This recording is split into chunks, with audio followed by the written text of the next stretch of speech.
Olá, eu sou a professora Camila Miranda, eu sou advogada e professora universitária, sou integrante do NEJUS e vou falar para vocês sobre as medidas de proteção previstas no Estatuto da Criança e do Adolescente. A primeira ponderação que eu acredito que tem importância, aqui neste contexto de estudo é com relação à doutrina da proteção integral, que existe aí a previsão tanto na Constituição da República de 88 quanto no Estatuto da Criança e do Adolescente, que está relacionado ao fato de nós considerarmos, as nossas crianças e os nossos adolescentes, a legislação maior de referência considera crianças e adolescentes como pessoas em desenvolvimento. E justamente por serem pessoas em desenvolvimento, deve ser voltado para esses sujeitos, devem ser voltados todos os meios de efetivação de direitos. E aí, nesse sentido, existe uma responsabilidade compartilhada da família, da sociedade e do Estado de assegurar para a criança, para o adolescente e até para o jovem, que já está regido por uma outra legislação, que é o Estatuto da Juventude, mas família, sociedade e Estado devem assegurar às nossas crianças e adolescentes com absoluta prioridade a efetivação dos principais direitos. Então, direito à vida, saúde, alimentação, educação, dentre outros aí. E também, ainda nessa perspectiva da doutrina da proteção integral, é necessário que família, sociedade e Estado se empenhem, atuem aí de forma conjunta para colocar nossas crianças e adolescentes a salvo de qualquer tipo de negligência, discriminação, exploração, violência, crueldade e opressão.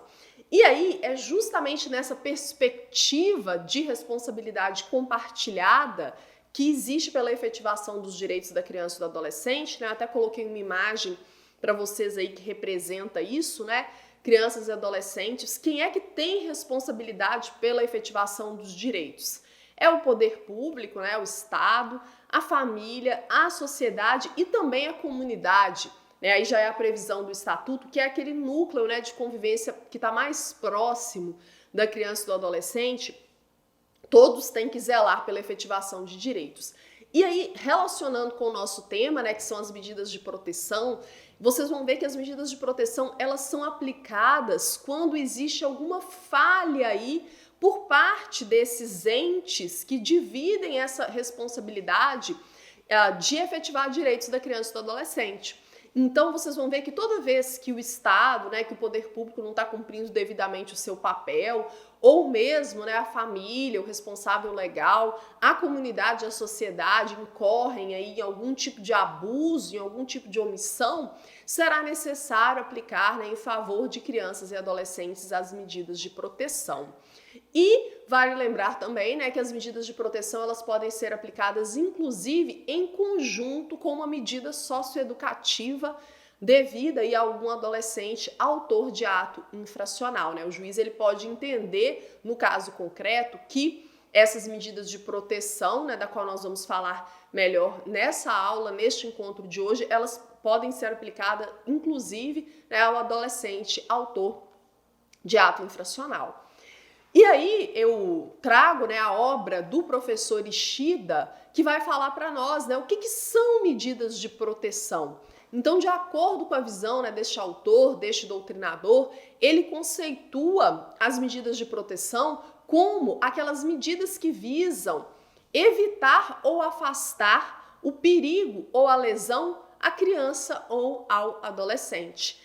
E aí, as medidas de proteção, elas trabalham aí com dois vieses, elas possuem dois vieses. Um é preventivo, no sentido de serem aplicadas medidas de proteção para se prevenir situação de violação de direitos. Mas a medida de proteção ela também pode ser aplicada com um viés reparador, uma vez que houve aí já uma ação violadora de direitos da criança e do adolescente. Em razão disso, essa criança ou esse adolescente, eles estão em uma condição de vulnerabilidade e aí, cabe para poder reparar este dano à aplicação de uma medida de proteção. Cabendo, inclusive, né, eu já adiantei para vocês, mas o professor Ishida coloca, a acumulação, né, de uma medida de proteção com uma medida socioeducativa em caso de ato infracional. E aí, trazendo um outro autor aqui para ilustrar o que nós estamos dizendo, né, o professor Araújo Júnior, ele fala que as medidas de proteção são as atitudes, né, judiciais ou administrativas que serão tomadas pelas autoridades competentes, né? Vocês vão ver que essas autoridades competentes são o Conselho Tutelar ou o juiz, né, o juiz da vara da infância e juventude. A depender do caso concreto, somente o juiz pode aplicar algumas medidas, né? Então são essas medidas tomadas pelas autoridades competentes que têm o escopo justamente de impedir ou de remediar lesão ou perigo de lesão, né, aos direitos das crianças e dos adolescentes, ok? E aí, eu trago para vocês, já com base, né, no Estatuto da Criança e do Adolescente, em que situações que as medidas de proteção elas vão ser aplicadas. Eu falei que é quando, né, família, sociedade, comunidade e poder público falham na efetivação dos direitos da criança e do adolescente. Mas em que consiste essa falha, né? E aí o Estatuto ele apresenta para nós, ele fala, né, que as medidas de proteção serão aplicadas quando os direitos da criança e do adolescente forem violados por uma ação ou omissão da sociedade ou do Estado, por falta, omissão ou abuso dos pais ou responsável, ou mesmo em razão da própria conduta, né, da criança ou do adolescente. Então, notem que a criança ou o adolescente podem se colocar em uma situação de risco que vai ensejar aí a aplicação de uma medida de proteção. Então, eu vou explicar para vocês de forma breve, né, cada uma dessas situações.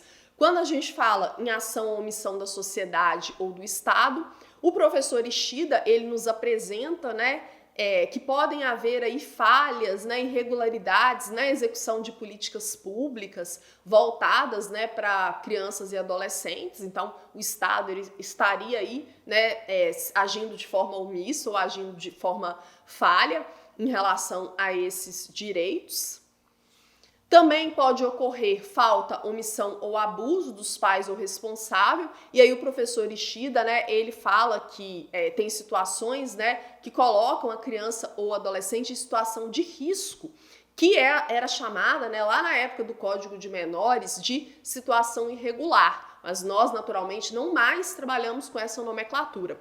Hoje a gente fala que a criança ou adolescente estão aí em uma situação de risco ou de vulnerabilidade.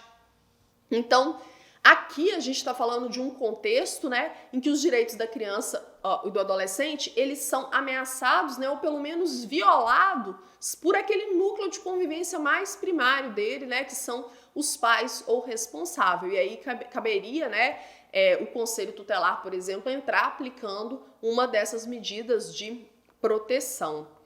Ainda dentro, né, desses contextos em que cabem a aplicação da medida de proteção, os direitos da criança e do adolescente eles poderiam estar sendo violados em razão da própria conduta da criança e do adolescente. E aí o professor Ishida ele traz para nós um exemplo, né, que é quando essa criança ou esse adolescente, por exemplo, ele está fazendo uso abusivo, né, de drogas, de álcool, de forma que isso coloca, né, eles em uma condição complicada, uma condição, né, de risco, de atentar contra, por exemplo, a sua própria saúde. Então, em todas essas situações, né, em que existem aí violações de direitos da criança e do adolescente, cabe a aplicação das medidas de proteção. E aí, a gente tem alguns princípios, né, que regem a aplicação dessas medidas de proteção que estão previstos no artigo 100 do Estatuto da Criança e do Adolescente. O que são os princípios, né, para o pessoal aí que eventualmente não seja da área do direito? Os princípios, eles representam uma espécie de bússola, de norte a ser seguido, né, na hora de se interpretar e de se aplicar a lei, né? Então, os princípios eles servem de referência para todos os operadores do direito, para todos aqueles que de alguma forma estão envolvidos na defesa das crianças e dos nossos adolescentes, né? E aí, temos como princípios a condição da criança e do adolescente como sujeito de direitos, né? Reconhecê-los como sujeito de direitos. A ideia, a noção de proteção integral e prioritária, né? Então, os direitos da criança e do adolescente, eles têm prioridade aí sobre quaisquer outros, né? Inclusive para a formulação de políticas públicas. Existe a responsabilidade primária e solidária do poder público na efetivação desses direitos. Existe aí o interesse, né, superior da criança e do adolescente, que deve servir de norte também para a atuação de todos aqueles que atuam em prol desses interesses, a privacidade. Então, por exemplo, processos judiciais em que sejam partes, né, crianças e adolescentes, eles correm em segredo de justiça, justamente para preservar, né, para não expor aí a privacidade, né, para não violar a privacidade de crianças e adolescentes.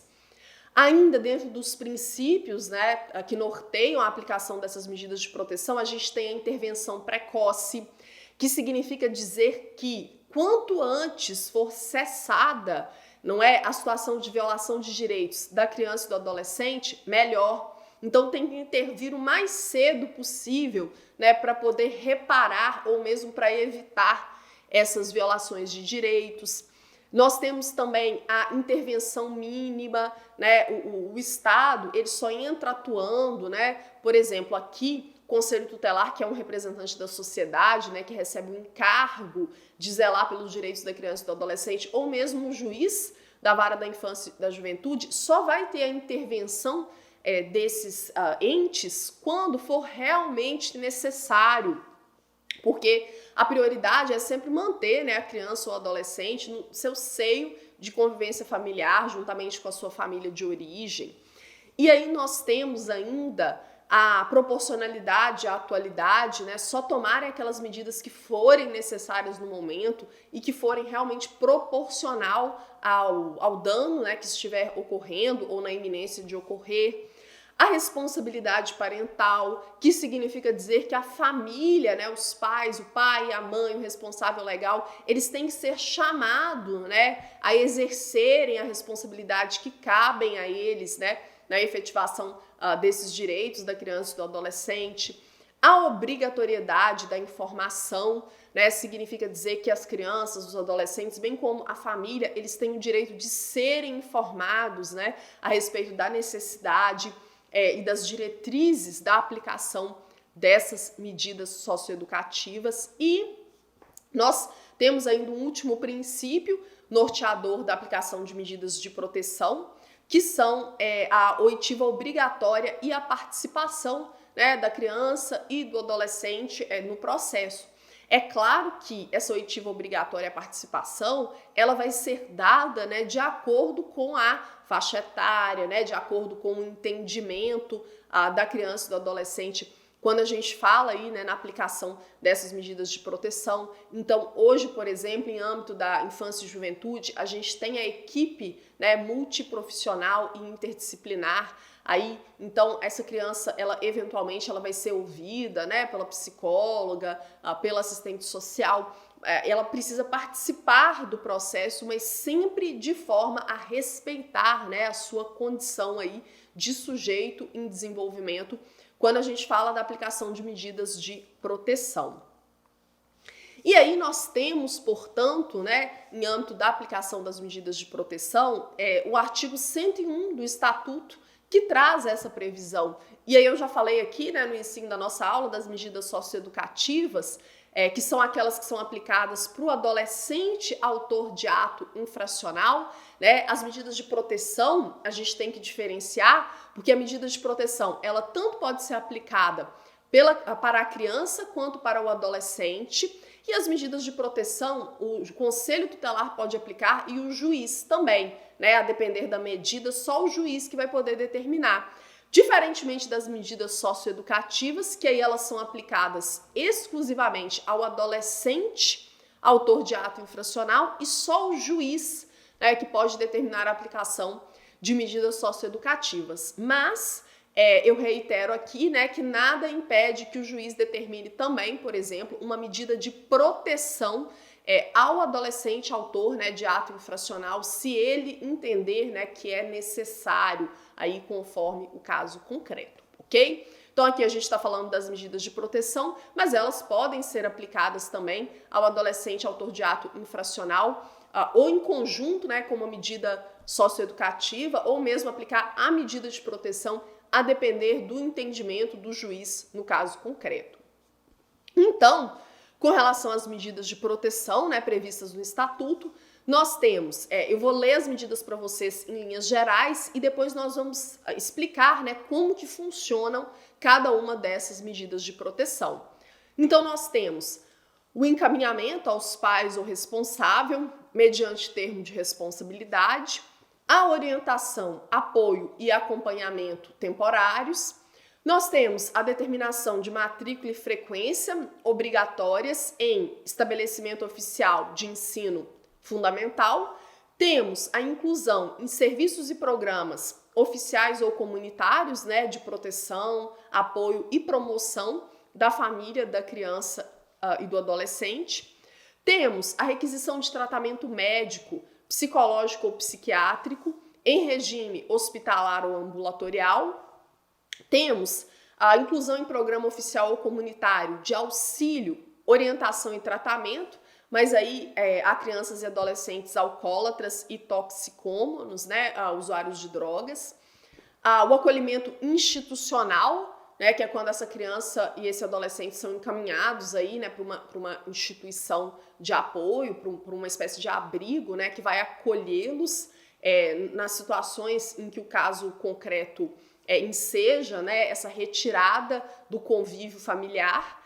E a inclusão em programa de acolhimento familiar, e aí a gente já está falando do programa Família Acolhedora, que é executado, né, gerido pelo município, e aí essa medida só o juiz pode aplicar, né, as demais podem ser aplicadas pelo Conselho Tutelar, mas a inclusão em programa de acolhimento familiar só o juiz pode determinar, e a colocação em família substituta, que é uma medida de proteção que só vai ser aplicada em casos extremos, né, e que só o juiz também que pode determinar.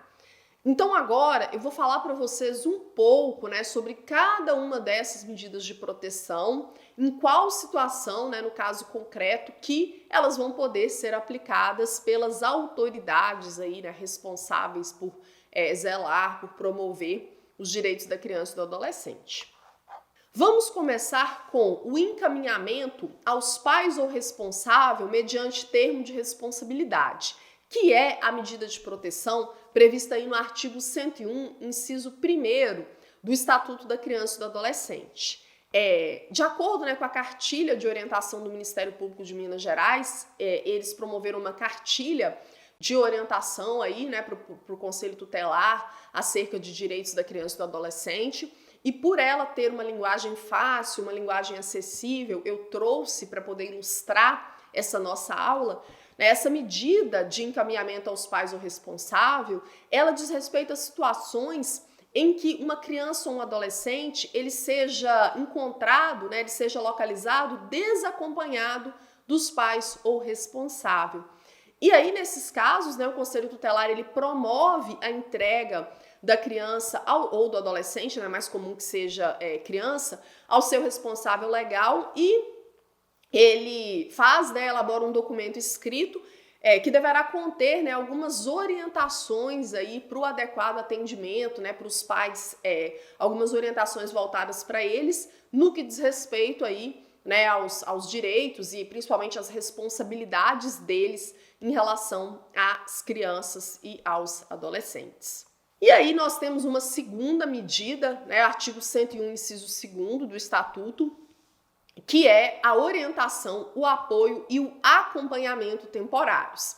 Então, nessa situação, né, nessa medida protetiva, a ideia é complementar a ação dos pais, né, ou do responsável com uma ajuda temporária que vai ser ofertada pelos serviços, né, de assistência social do município a crianças e adolescentes que estejam em uma situação de vulnerabilidade social. Então a ideia, né, é que essa orientação, apoio e acompanhamento temporários seja feita aí pelo CREAS, né, ou mesmo pelo CRAS, a depender, né, do caso concreto. Ainda dentro das medidas de proteção, nós temos aí a previsão do artigo 101, inciso 3º do Estatuto, que fala sobre a matrícula e frequência obrigatórias em estabelecimento oficial de ensino fundamental. O que consiste essa medida de proteção, pessoal? É uma medida que deverá ser aplicada, né, pelo Conselho Tutelar quando ele tomar conhecimento da existência de criança ou adolescente em idade escolar que não está na escola. Então, neste caso, o Conselho Tutelar ele vai aplicar essa medida requisitando vaga escolar junto, né, à gestão municipal ou estadual, naquelas situações em que o aluno ou a aluna não tiver conseguido vaga, em razão da omissão, né, ou da incapacidade dos pais. Então tem a ver com promover o direito à educação para crianças e adolescentes. Temos também, né, a inclusão em serviços e programas oficiais ou comunitários de proteção, apoio e promoção da família, da criança e do adolescente. Essa medida ela está relacionada a encaminhar, né, a criança e o adolescente e a família para programas comunitários ou de assistência social que tenham como objetivo proteger, apoiar e promover este público. E são programas voltados principalmente para aquelas crianças e adolescentes que estão em famílias em situação de vulnerabilidade econômica. Então nós estamos falando aí do encaminhamento dessas famílias, né, para elas receberem o BPC, que é um benefício previdenciário para famílias de baixa renda, a inclusão no PAEF, né, que é também um outro programa que ele atua como um serviço de proteção, o encaminhamento para receber o Bolsa Família, né, que também é um programa de transferência de renda, dentre outros. Então é uma outra medida de proteção, né, que pode ser aplicada aí em favor de crianças e adolescentes, principalmente que estão em uma situação de vulnerabilidade econômica. Nós temos, né, a requisição de tratamento médico, psicológico ou psiquiátrico, que pode se dar em regime hospitalar ou ambulatorial, e essa medida consiste, né, no Conselho Tutelar acionar o Serviço Público de Saúde para garantia de atendimento a criança ou adolescente que precisem de um tratamento especializado. E, naturalmente, né, para poder aplicar essa medida de proteção, vai ter que ter aí um laudo médico, né, que ateste essa real necessidade. Temos ainda uma outra medida de proteção também, prevista no artigo 101, inciso 6º, que é a possibilidade de inclusão em programa oficial ou comunitário de auxílio, orientação e tratamento de alcoólatras e toxicômanos. A gente nem usa muito essa expressão toxicômanos hoje em dia, né? Porque aqui a gente está falando de crianças ou adolescentes que estejam em uma situação de abuso de drogas. Então é uma medida de proteção voltada aí, né, para promover tratamento médico para essas crianças e adolescentes dependentes de álcool ou drogas. E aí o Conselho Tutelar precisa ter conhecimento, né, da portaria 3.088 de 2011 do Ministério da Saúde, que justamente institui, né, essa rede de atenção psicossocial para pessoas com sofrimento ou transtorno mental e também para pessoas com necessidades decorrentes do uso de crack, álcool e drogas, né, no âmbito do SUS. Então, os conselheiros tutelares, para promoverem essa medida, eles têm que se apropriar, né, de todas as normas referentes aí, né, à promoção da saúde mental, especialmente dos sujeitos dependentes de álcool e drogas existentes. Temos a medida de acolhimento institucional, que é uma medida que ela não foi pensada, é permitido que o Conselho Tutelar aplique essa medida, né, já adianto, mas ela é uma medida que, a princípio, né, ela foi pensada para ser de competência da autoridade judiciária, do juiz da Vara da Infância e Juventude. Mas o Conselho Tutelar pode aplicar essa medida, o ECA permite. Inclusive, na prática, é muito comum, né, que o Conselho Tutelar ele aplique essa medida, Só que ele só vai poder aplicar nesses casos, os quais eu vou falar agora, que tem a ver com retirar a criança ou adolescente, né, do seio de sua família de origem, da sua família natural, e encaminhá-la para uma instituição que vai abrigá-la até que ela tenha condições de retornar ao convívio com sua família de origem ou até que ela seja encaminhada aí, né, para uma família substituta. Então, o conselho tutelar ele pode aplicar quando essa criança não tem, né, nenhuma referência familiar. O acolhimento seria a única medida capaz de garantir a sua proteção. Então, a gente está falando de crianças e adolescentes abandonadas ou em situações em que existe um crime aí, né, a família está praticando um crime em flagrante, ou mesmo há uma situação de risco iminente, né, à vida ou à integridade física de crianças e adolescentes. E aí, nos casos excepcionais, né, em que o acolhimento institucional ele for aplicado pelo Conselho Tutelar, que eu falei que o ECA permite, mas nem deve ser a regra, né? Porque qualquer medida que implica em um rompimento, mesmo que temporário, de vínculo da criança e do adolescente com a sua família natural, tem que ser muito bem pensado, né? E a pessoa mais indicada para aplicar essa medida é o juiz da Vara da Infância e Juventude. Nos casos em que couber ao Conselho Tutelar aplicar essa medida, ele tem que fazer o comunicado, né? Ele tem que comunicar à autoridade judicial no prazo aí de 24 horas. E a instituição que acolhe a criança ou adolescente, né? O Estatuto fala que também cabe a essa instituição fazer este comunicado. E aí o juiz vai analisar o caso e caso ele entenda que sim, é necessário este acolhimento, né? Ele manda aí expedir a chamada guia de acolhimento. Ainda são medidas de proteção e essas duas últimas só poderão ser aplicadas pelo juiz da Vara da Infância e Juventude, né, o juiz ou juíza da Vara da Infância e Juventude, que são o acolhimento familiar, né, o encaminhamento dessa criança ou desse adolescente para uma família acolhedora e a colocação em família substituta. Gente, o programa, né, de família acolhedora, né, ou a colocação em família acolhedora, é uma medida que só o juiz pode aplicar e consiste em deixar essa criança ou esse adolescente de forma transitória com uma pessoa ou com uma família que vão aí zelar pela efetivação dos seus direitos, né, cuidar das suas necessidades e do seu bem-estar, né, até que aquela criança ou aquele adolescente possa voltar para sua família de origem ou possa ser encaminhado a uma família substituta. Então, o programa Família Acolhedora, ele é executado pelo município, ele geralmente está previsto na legislação específica do município e quem faz a gestão dele, né, é o município com o apoio da assistência social. Então, famílias e pessoas se cadastram para poder colaborarem cumprindo este papel de família acolhedora, né, até que tenha uma destinação definitiva para aquela criança ou para aquele adolescente. E aí, existe um acompanhamento, né, por parte dessa entidade que desenvolve esse tipo de programa. Pode haver um auxílio financeiro, né, dado a essas famílias aí, ou essas pessoas que fazem o papel de família acolhedora pelo poder público. E vale lembrar que a principal característica, né, é a provisoriedade e a transitoriedade. Hoje, existe uma vedação, existe um entendimento contrário, né? Não é uma vedação expressa, mas é um entendimento contrário à família acolhedora poder adotar, mas muitos autores já se posicionam, né, no sentido de que deveria ser permitido, tendo em vista o melhor interesse, né, da criança ou do adolescente. E só é aplicado quando não é possível, né, manter a criança ou adolescente com a sua família de origem, ok? E aí, a gente tem um outro conceito, né, de família, que é a família natural e a família ampliada.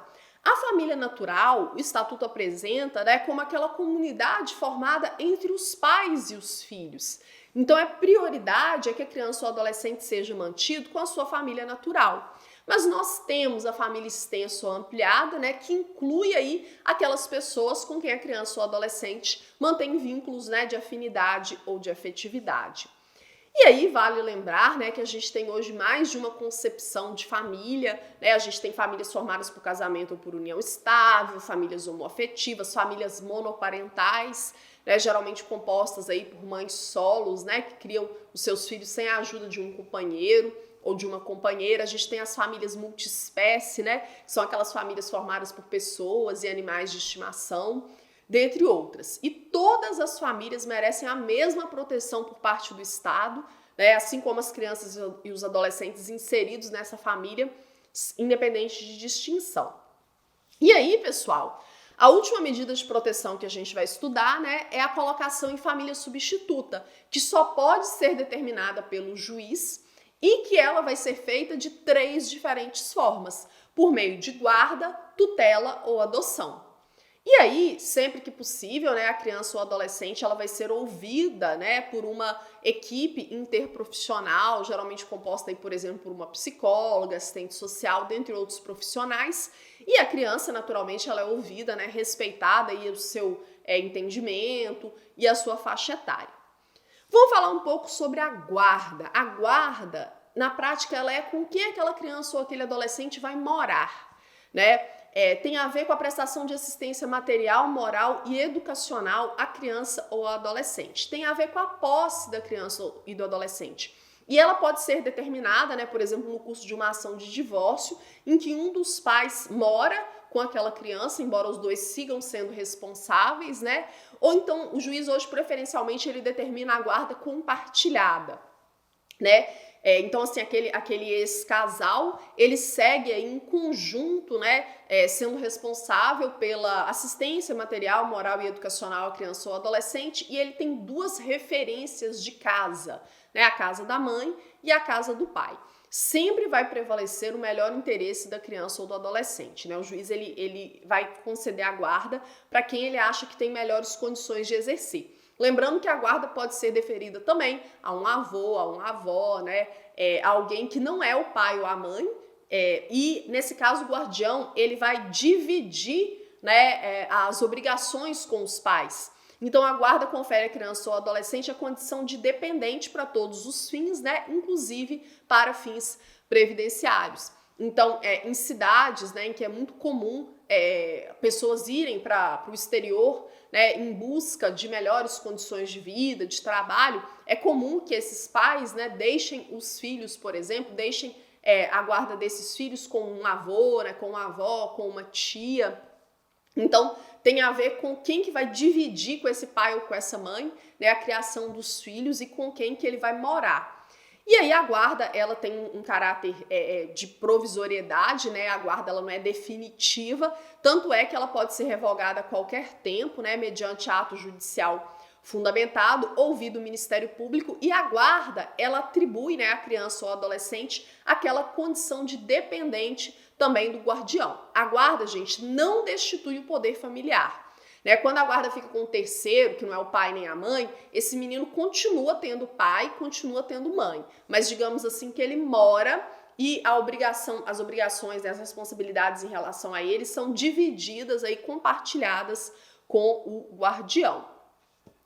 A tutela já é uma das formas de colocação, né, da criança ou do adolescente em família substituta de forma definitiva. A tutela, ela visa suprir a carência de representação legal. Então, no caso da guarda, o menino continua tendo o pai ou a mãe ou ambos como representantes legais. A tutela, não. A gente está falando aí de algo que é de uma medida de proteção que é deferida para crianças e adolescentes ou que não tem pai ou mãe, né, não tem um responsável legal, ou que esses responsáveis legais foram destituídos do poder familiar. Então, o tutor, ele se torna representante legal daquela criança ou daquele adolescente até que ele atinja a maioridade civil. Então, a tutela é deferida por uma pessoa, né, de até 12 anos de idade incompletos, de até 18 anos de idade incompletos, né, quando aquela criança ou aquele adolescente atinge a maioridade, cessa o dever do tutor ou da tutora.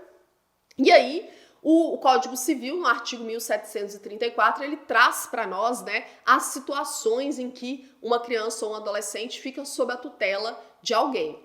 E a tutela necessariamente implica no dever de guarda, né? Naturalmente, se eu sou tutora de uma criança ou de um adolescente, eu vou levá-lo, né, para morar comigo em minha casa. Então, o Código Civil, ele fala que as crianças e os adolescentes cujos pais forem desconhecidos, falecidos ou que tiverem sido suspensos ou destituídos do seu poder familiar, né, terão tutores nomeados pelo juiz, naturalmente, ou serão incluídos em um programa, né, de colocação familiar, seria o programa de família acolhedora, né, como eu falei para vocês, na forma prevista aí pelo Estatuto. E por fim a gente tem a adoção, que aí, ao contrário da guarda e da tutela, né, que já tem o caráter de provisoriedade, né, que cabe revogação, a adoção é uma forma de colocação definitiva de alguém em uma família substituta.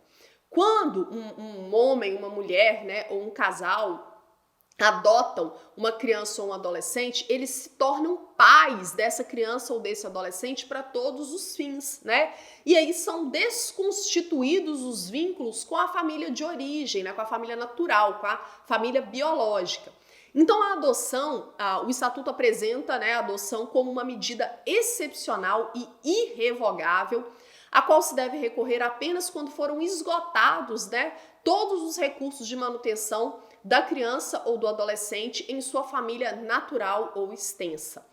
O adotando, né, aquele menino ou aquela menina, deve contar com no máximo 18 anos até a data do pedido, né? Então, via de regra, só podem ser adotados aqueles que ainda não atingiram a maioridade civil, salvo se eles já estiverem, né, sob a guarda ou sob a tutela dos adotantes.